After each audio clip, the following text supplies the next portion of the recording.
There we go. Hey, everybody, we are live. Um, I think one of the things I want to do is work on a little bit of a good fun transition into the interview. So I'll try to figure out some clever stuff. Sure. Good morning, everybody. I'm Ken Stearns. I'm the host of the Jar Foundation podcast. This is all about, it's all really all things mental health.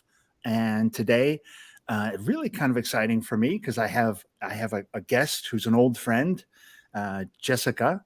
Morning, Jessica. Good morning. And Jessica and I met on the road with the Jar, Mm-hmm. the original Jar podcast, and we had a great interview on her back porch. She was like the hostess with the mostest. We had, I had snacks and all kinds of stuff, and it was a great kind of a fall. It's fall, I guess it was a summer day, kind of getting into the late summer, and just impressed by Jessica's story, her tenacity, her willingness to face life and kind of face her demons a little bit, like the life demons, not your demons in your head, but the demons of life, and kind of get back on the saddle. And a lot of that, again, one of the reasons we're doing the show is her own journey is not about a guided one all the way, right? It's a lot about self-discovery and kind of grinding it out. And I thought you're a good, and then trying to do something, Jessica, with your life experiences and putting that to purpose. And I think that's a great, and I think it's a great sharing. And so I want to make sure today we get a little bit who you are, Yeah. and how you kind of ended up where you're at, and I love what you're doing today. And so I want to make sure we get people, the message we walk away with is how to kind of turn you know how to turn those life experiences into action, really. And even though Mhm. you may not know what your the end result, a bit like me, you're Yeah. going down that road. Yeah. Yeah. I think that's interesting. The end result.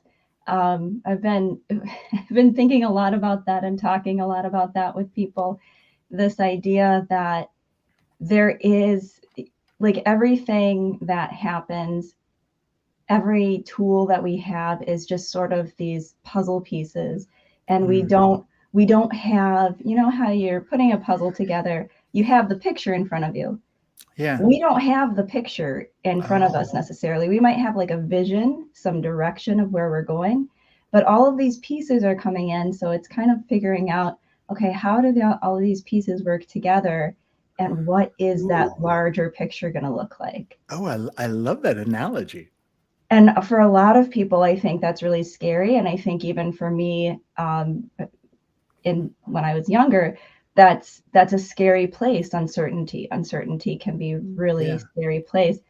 I now feel an excitement about uncertainty.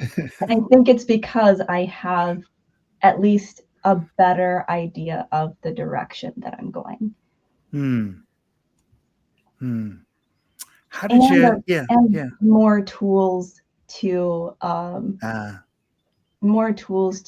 pivot or to adapt to change and yeah. situations that come in that may be uncomfortable, challenging, difficult. Hmm. How about a little background? Maybe tell a Yeah. little of your background story, your backstory.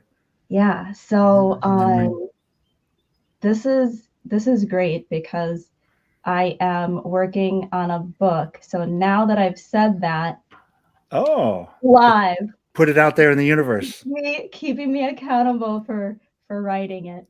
Um, and I'm starting with the passing of our twins. Hmm. So, you know, you can hear that episode. I think it's episode 72 on Numbers. Okay, that's great. the Jar podcast. Um, so 2014, 23-week, pregnant with twins, is going well, going well. And then 23 weeks, the heart stopped. So from that point, I really had no idea that was going to be my life, right? I Hmm. had no idea where to go from there. That was what I expected to be my purpose. I had Hmm. purchased, I joined a twins group on Facebook. I purchased all these different items. Um, that now were going to get no use.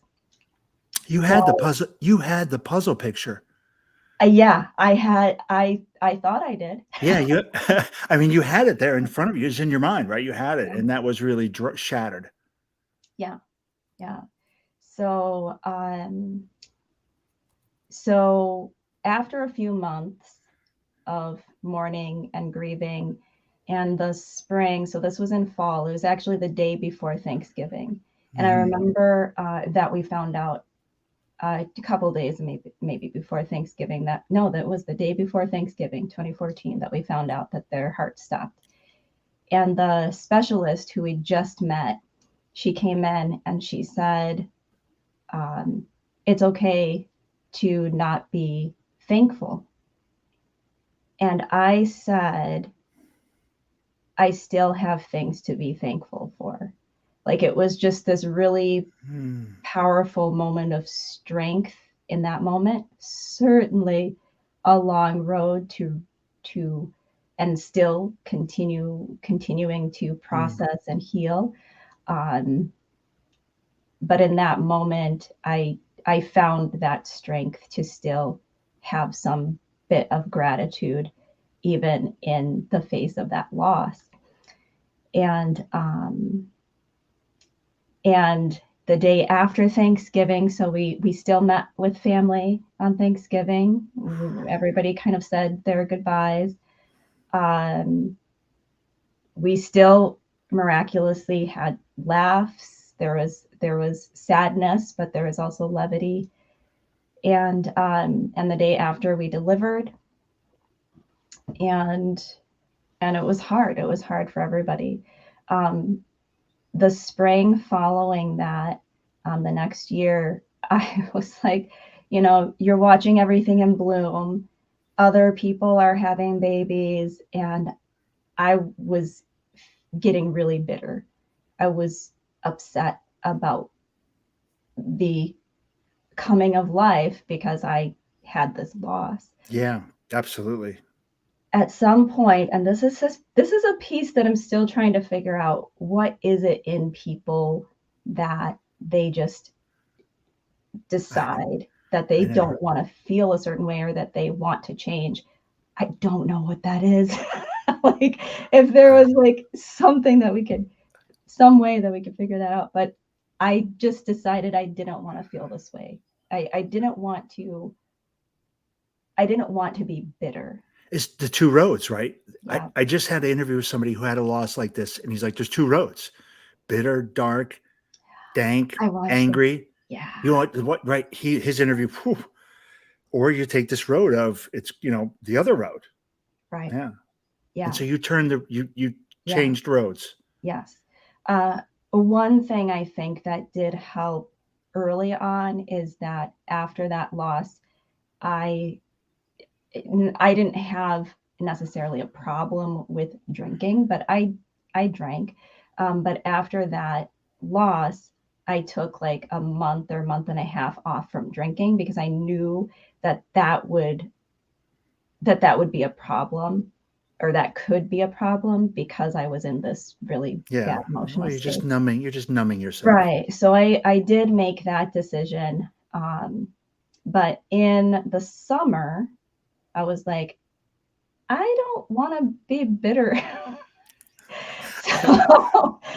so at the time I was going to a church, I started meditating. I started just being open to whatever I could hear, whatever I could receive. I remember having this sort of vision, and maybe this is a little frou-frou for some people, but I remember Right. having this vision of these two like cherubim, and this rainbow, and these like hearts kind of tying together. And it inspired actually the tattoos that both my husband and I have. We have a two red balloons, and the strings are their names. And we did name them Darling and May. We named them actually what their middle names would be. So we've never revealed what their first names would have Yeah. been. So in that summer, so I started with kind of like that mental piece of, okay, Yeah.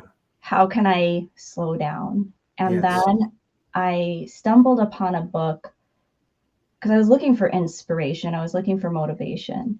And I stumbled upon a book called 1000 Ways, because I was just looking for this 1001 Ways to Live in the Moment. And that's by a gal, Barbara Ann Kipfer. Okay. Stumbled upon that book. Could not tell you what I what I read in it. It was a while back, but I remember that helped, just having some way to slow down and get into a mindful space. I was listening to a local radio station, and an advertisement for a singing group came up, and I love singing. So I joined that group for a couple years, and that helped. So it was basically just kind of this journey of trying things that I thought would help just intuitively, without the science, without knowing the Yeah. science Yeah. behind these things. Just intuitively, I thought, okay, singing and dancing, I need, and social connection, because it was a Sweet Adeline's choir, chorus. Yeah, Sweet Adelines. Yep, I was in Sweet Adelines. It's confession time. With the doll makeup and everything. I Um, love it. I love it. so I joined that, and just for a couple years, it was a lot. Um, and then I got into yoga. So I It had, was. I love that. And then I got into yoga. It's and then all I got over into, after that. yeah. So I had actually practiced yoga before, um, just as like another, like an alternative. Yeah. I've always been into fitness. So it was more of a physical practice for me, Mm. just a different way to move my body. And then when I was pregnant, I needed to slow down. When we found out that we had twins, I needed to slow down what I was doing with my workouts. So I found just some YouTube prenatal yoga Mm. Okay. classes. Yeah. So I had been practicing yoga, and I went to a studio for the first time in the fall of 2015. And then the winter of 2016, I started my yoga teacher training. Yeah. Yeah. So I've been doing that. That was, yeah, 2016. So I've been teaching for about 7 years. Um, got really interested the last year or so in, well, I was, when I started teaching, I wanted to learn, well, why are we doing these moves? So it's a curiosity. Always curious about, well, do we really need to do headstand? The answer is no. I just found. Okay. I love that. Nope. Do we really need to do, right? There's nothing that you have to do as part of a physical practice of yoga, or even a meditative practice. Um, and so just kind of learning and reworking the way that I taught, the way that I practiced. And then in the past year or so, got really into understanding the neuroscience behind certain healthy habits, um, reading about breathing, James Nestor's book, The New Science of a Lost Art, Oh yeah. where he talks about breath. Um, just understanding, I wanted to learn more about the brain and how it works together with the different habits, the Okay. different, learn about mindset, learn about habits, learn about how to live our most in the best possible way that we can. Came across Huberman Lab. So Andrew Huberman is a neuroscientist out of Stanford. He has a website called hubermanlab.com, I want to say. Okay. Ton of information about everything under the sun, related to neuroscience. So just really got deep into education, and getting curious about what that is. So I put together a program, which I'm still learning about, Okay. and teaching called the Empowered Mindset Workshop, looking at how we can build resilience through understanding our mindset. So knowing what we Mm, believe, what we believe about ourselves, the world around us, and our relationship to the world around us. That first knowledge piece is so important, that self-knowledge, understanding. And that's not even the change piece. It's not about you need to change. I never want to tell people that. I just want to encourage people to ask themselves questions about what they believe and get mm, curious about their own mindset around I like that. areas of life. Yeah. Stay curious. Yeah. So building resilience through self-inquiry, asking Mm, yourself questions, understanding your mindset through gratitude. Gratitude when we getting a little sciencey here. it's When all we right. Go down the rabbit hole.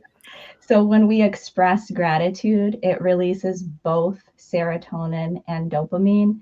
So serotonin is that contentment piece. It's when that's released, we feel calm. And dopamine is that motivation piece. It makes us want to keep doing the thing. Um, Love it. so pairing those two Yeah, things yeah. together, right? Like we want to keep being grateful. And then mindfulness. And that's the curiosity piece. It's the observing your senses, observing physical sensation, observing emotion without attaching any judgment to it. So we're not saying, I feel bad, that must be bad. We're saying, I feel sad, I feel angry, I feel bitter, I feel happy, I feel joyful. But we're not saying that those things are good or bad. We're just observing, this is where I'm at. Mm, And using those ideas as a way to build resilience. And then adding to that, and again, this is just like looking at Huberman, looking at other different books that I've read and articles that I've read, came up with 7 habits that I think can be implemented into just about any schedule. And I that's like that. hydration, sleep, rest, or meditation. And I say it that way because I don't get enough sleep. I don't get the proper amount of sleep. I know that. But one of my goals this year is intentional rest. So Yeah, it's okay. midday, take even just for me, and everybody has to decide what works best for them. For me, just a 5-minute lay down works. And then I'm ready to do all the things again. Get back So, on the yeah, bicycle. yeah. So hydration, sleep, rest, or meditation, Okay. social connection, which I'm finding is like you gotta have the support. You You need gotta it. find the support. You need your tribe. Yeah. Um, nasal breathing. So rather than breathing through your mouth, Okay.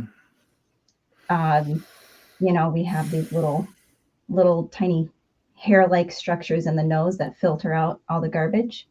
So we want to do that. We don't want to take all the garbage into our lungs. Into your mouth. Out. Yeah. And then nasal breathing also just helps us slow down the breath. It allows for more efficient lung function. Uh, and again, that's all from James Nestor's book. Sunlight, or alternatively, there's other types of light pads that you can use. Yeah. Yeah. Walking. Alternatively, just moving the eyes back and forth, which I forget what that is, but that's a it's a tool that a lot of therapists use to help Yeah. people recall trauma uh, while they're doing that, and it helps them recall it in a calm way. Hmm. I've uh, yeah, so that was actually used on me by a therapist, is very effective.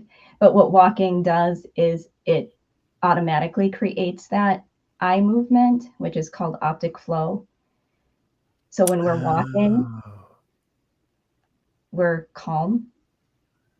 interesting.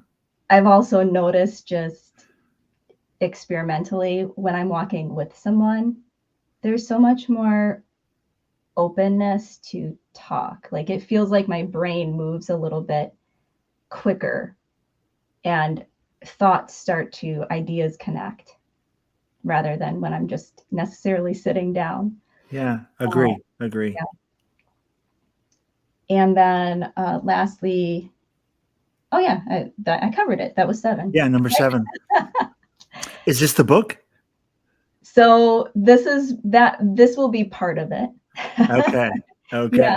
So kind of my journey and how I came up with this sort of plan. And then implementing those into your schedule. So looking at, okay, when I wake up in the morning, what can I put in just before I get out of bed? So one of Hmm. the things that I do is I keep a glass of water by my bedside. Both my husband and I have nightstands either side of the bed. We keep water on, and so anytime if we wake up in the middle of the night or wake up in the morning before we go to bed, have a little bit of water, stay hydrated, get that hydration going right away in the morning. Even just moving in bed, so spinal health, uh, mindful movement. Our spine is like the main, like the most important part of our body. It supports the spinal cord, which is the supports the entire nervous system, which lets us know how we're feeling and what's going on in the body, and also lets us know if something is off. For sure. So keeping the body moving in rotation and lateral flexion, in flexion and extension, just getting the spine moving to keep it healthy so that we can have good brain and Yeah. body function. Yeah, Um, I know that's a lot. no, that was good. That was good. I was gonna ask a question, or can first maybe make a comment, which is I think one of the things that as I'm listening to is a lot of what I've been sharing on on different shows, which is this intentional movement, momentum, Mm, not body movement, but the things you've been doing. You've been very intentionally doing things forward, yeah. not always with an expectation of an outcome. Hmm. And I for me, my experience is that will open the doors, that will lead you, another door and another door, which is what you just shared the journey, which is, these doors are opening. You're curious to peek inside, which ones you want to learn more. And I think you're going to keep, this kind of evolution is going to keep happening, and you're kind of finding your path.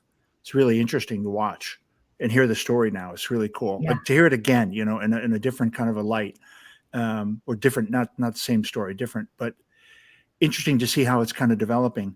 What Yeah. what do you think? I mean, what is it?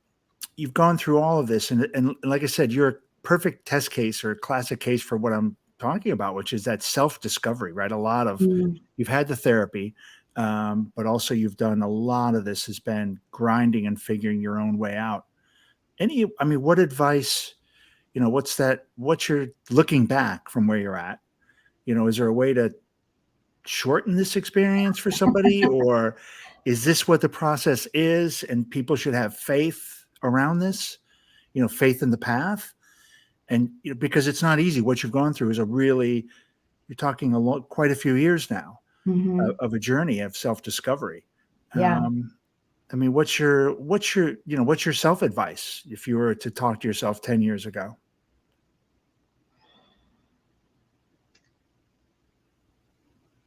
I think it would be just I think it would be the advice that I got in creative writing classes from one of my uh, professors and mentors. which is keep going, Yeah. right? Like there's no, this is the beauty and maybe frustration of life, is that timing is different for everybody. I'm Mm, learning that. And so I'm learning to develop more empathy with other people who may not have found that the inner strength or the inner light, mm, or may not have perceivably found that, um, based on different actions or behaviors that they do. Um, but that's yeah, I think that would be it. And to know, to trust that people are going to be inspired by your story. I've heard there's been so many people who have thanked me for sharing mhm. things. It causes this ripple effect. We have this wonderful, uh, it's not regular, and I'm trying to get it to be, but we have this wonderful organization called Story Catchers, and it's this community, it's this community-based storytelling event that Okay. it used to be pre 2020, it used to be every month, but it's been a little on the lighter side lately. Um, but they did host one in January, and it's this beautiful display of people being vulnerable in community, just sharing their I love it. story around a certain topic. Mm, Um, and it creates, at least for that moment, um, long term, sometimes some deep connections, but for that moment, it creates this safety around telling your story, knowing that whatever you say here, you're going to be, it's like the audience that's paying attention is giving you this sort of invisible hug, that it's okay to I love that. share. Just yeah. And so that would be a thing too. Find safe spaces that you can share your story, because there is somebody that needs to hear it. There is somebody that needs to hear it. Yeah. This is so true. I love what you for sure after excuse me. I think one of the things that doing the jar, I for sure, and again sparked up by these conversations, you just never know what the person next to you has gone through Hmm. or is going through. Yeah. So that part about giving grace to people, it's a Yeah. real thing. It's huge. It's It's a huge. real thing. We just Yeah. don't, that person that cut you off in the car, person, the checkout person that's rude. You just don't know Hmm. what they're dealing with. So Yeah. have some grace. Hmm. And for yourself, because yeah, I mean, I'm not, I I have all of these tools, but I have bad days yeah, where maybe I cut somebody off, or maybe I'm not the nicest person to customer service, right? So like we absolutely. all, like, just to recognize that this isn't going to be perfect. When I put this empowered mindset stuff together, um, I wanted to put it together and create these tools that made it accessible for any schedule. And I had in mind, because in addition to all of the things, I'm also a payroll manager at a commercial flooring company. I love So, so, so part of it is that. Part of it is I do a lot, and I don't want to stop doing the things that I'm doing, because I get energy from all of it in some yeah. form or fashion. So how can I support myself, and where can I place these different habits or place these different tools? And then also thinking about my employees. Um, they work 12, 14-hour days. physical, very physical stuff, everything from tearing out floors to laying down game lines and putting down graphics. So how can I better support them by bringing them some of these tools? And that's something that I'm still working on, is bringing that, is kind of meeting my passion for mindful movement, meditation, and mindset with my job, with my my bread and butter job, I'd call it. That's one of the things in the foundation where, the White House signed in a mental health kind of a crisis Mm, act, not an act, mhm. but I forget what it's like, strategies to help address the mental health crisis. And one of them is bringing tools to the workplace. Yeah. Yeah, And I just had a industrial-based company reach out to me. So not my own, but another company reached out to me and said, "Hey, we need yoga." I'm like, "All right, let's put together a plan and do it." it's So a yeah. it's so true. Even I had the idea. I talked to a couple hotel managers on my journey about using the jar in a Mm, group setting mm, to learn empathy and compassion for your fellow worker. I love that. I love that idea. So put the jar in the middle Yeah, with two chairs and let people rotate in and out, yeah, reading each other's question and yeah. listening to the person. And then Really listening. Yeah. you got somebody right across from you, Hmm. reads a question for you, right? And then you answer it and they listen, but also the whole rest of the company is around you. And Yeah. then put two more people in and you do maybe 4 questions each. Hmm. Because I think we talked that one of the things is we look at the person that cut us off and we make all these assumptions Hmm. about why they did it to us or they're a-hole or whatever we come up with, but reality is they're human. And if we actually met them in a call, Hmm. like if we met them in line at the grocery store or heard their story, we Yeah. might have a completely different view. So if we knew what their life's experience or life views were, we'd have some compassion for them and acceptance. And I think at work, we presume a lot and assume a lot about actions, Hmm. behaviors, and we don't really know people's intent. Yeah. We Let form intent. let let each other be human and keep trying to do our best. And trying to get better. Yeah. It's a really great conversation, Jessica. Yeah. Thank I, you. I love the story, and I love the seven where how you're coming along with all the ideas coming together, all Hmm. your research, really research and life, and then practicing it and kind of recooking it. And it'd be really interesting to see how the book comes along, the Yeah. structure, when Yeah. you get it all structured, and then you're done. Once you get the structure, you just got to then the easy part is just putting in a couple thousand, 10,000 words, nothing.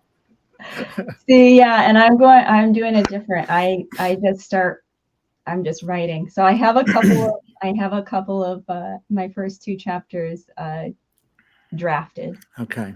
Yeah. Um, Um, yeah. how about some, it's been a great, I think maybe two more things. One is, any kind of messages, last message. I think you had a good life kind of, points there, your reflection part, but any Mhm. other last message? And then how do people find you if they want to hear more about your Mhm. story, or they just want to stay in contact or reach out to you? Yeah. How do they find you? Yeah. Or, So and again, a message too.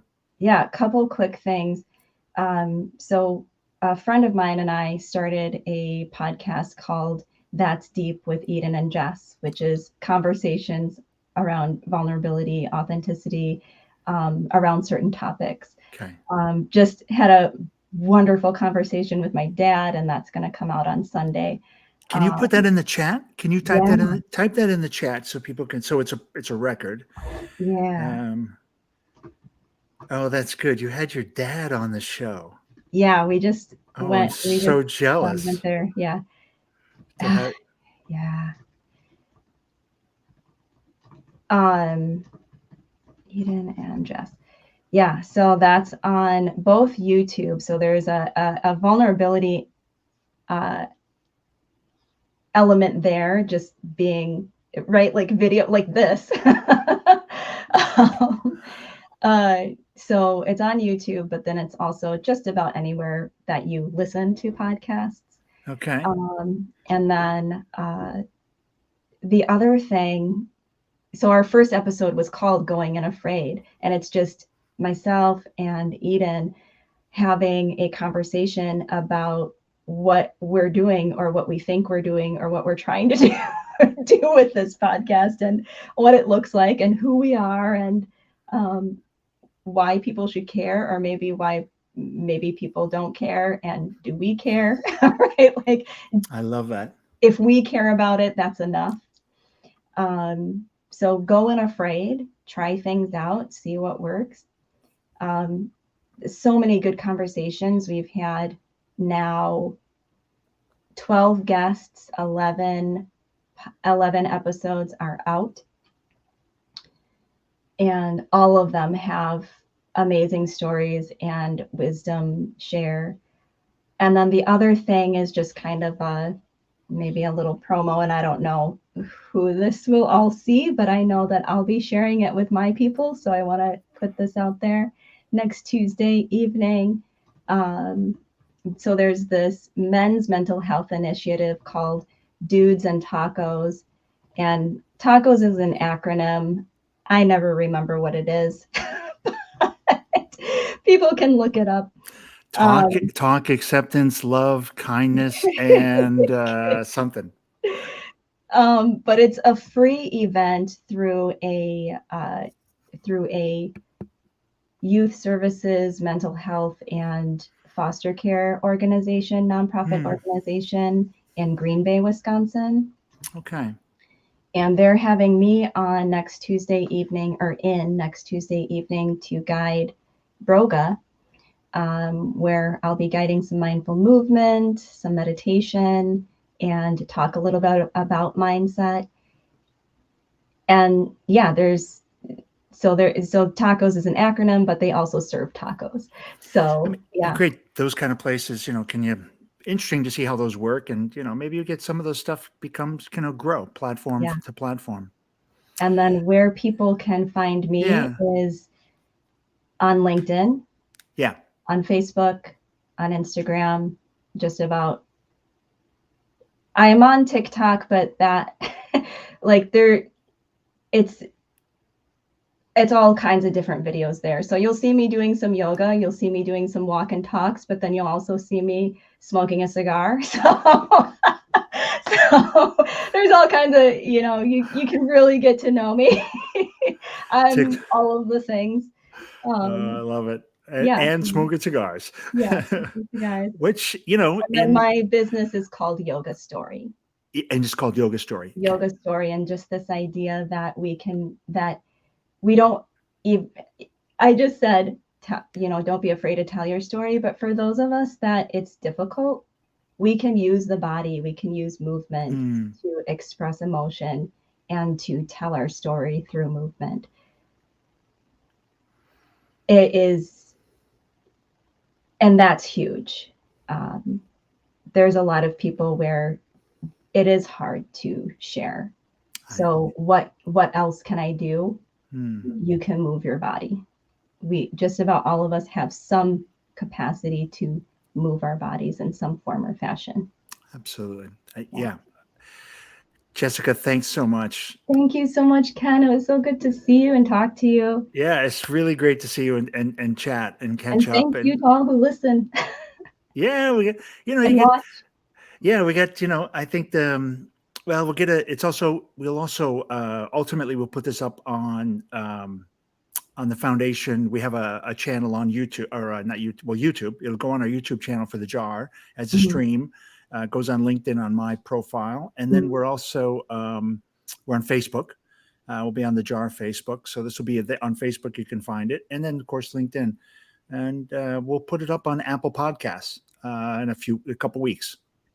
So Yay. yeah, so it's out there. It's out there in the universe now. And thanks everybody for listening. We've got, randomly get a few people here and there, and I think more people kind of, skim through and appreciate the comments. Jen Shade, who was a guest, gave us some love. She's great. Oh, Radio. yay. She's our super rock star radio host. She had a great story. So thanks everybody listening and everybody watching. Appreciate it. And again, Jessica, thanks so much for being part of the fabric of the story. Yeah, I appreciate you. Thanks. Yeah, thank you.